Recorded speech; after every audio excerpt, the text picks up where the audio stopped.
Alors, l'activité qui nous réunit ce matin, comme ils l'ont dit, c'est une activité de la Coalition nationale jeunesse, paix et sécurité, dont le Conseil national des jeunes de Guinée a l'honneur de présider. Alors, pour la petite histoire, en 2015, c'était le 9 décembre, le Conseil de sécurité des Nations unies a mis en place la résolution 2250.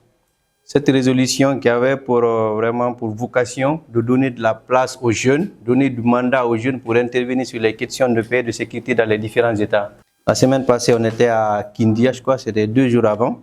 On a fait la consultation à Kindia et là, on est sur l'étape de Kankan, histoire de recueillir vos expériences, toutes les données en lien avec la fragilité sur les questions de paix, pour qu'on puisse avoir des solutions et être en même temps les acteurs. Je suis sûr qu'il y aura vraiment le maximum de contributions pour qu'on puisse avoir ce plan d'action dont on sera tous fiers.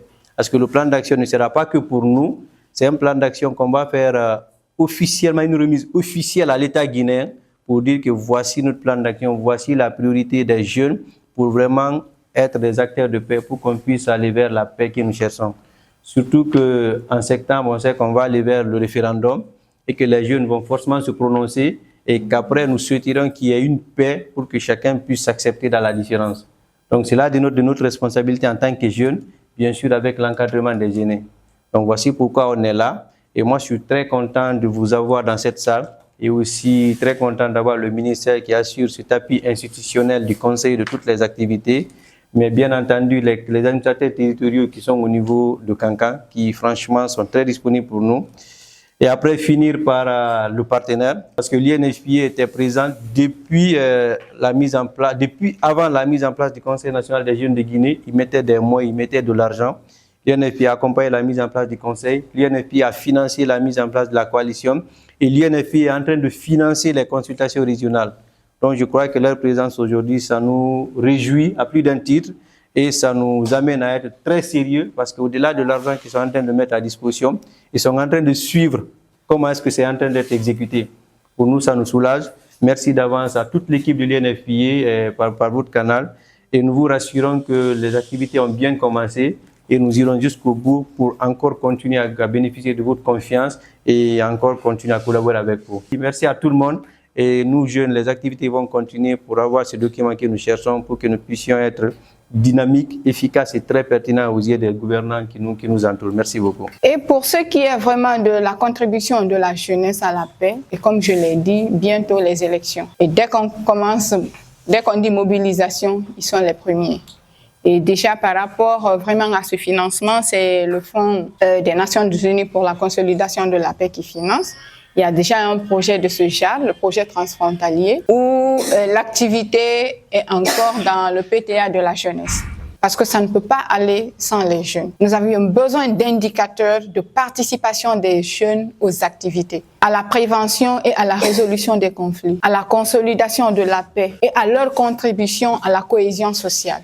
Donc, il fallait que ça soit vraiment dans le PTA de la jeunesse. Et donc, pour cela, il faut vraiment que nous nous donnions les mains. Aujourd'hui, en tant que CNJ, vous êtes l'organe consultatif de toute la jeunesse de Guinée. Vous êtes vus, vous faites beaucoup de choses et vraiment continuez sur cet élan. Pour ce qui est de l'UNFPA, nous, l'accompagnement ne va pas manquer.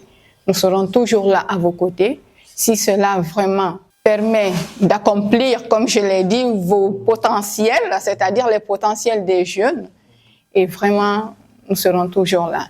Cet après-midi, au nom de Monsieur le ministre de la Jeunesse et des Sports, et au nom de mes collègues ici présents du ministère de la Jeunesse, pour d'abord apprécier le bien fondé de l'organisation de cet atelier. Donc, dans ses missions et dans les objectifs, le CNJ a pleinement inscrit dans les statuts et règlements intérieurs le maintien de la paix et la quiétude sociale dans notre pays.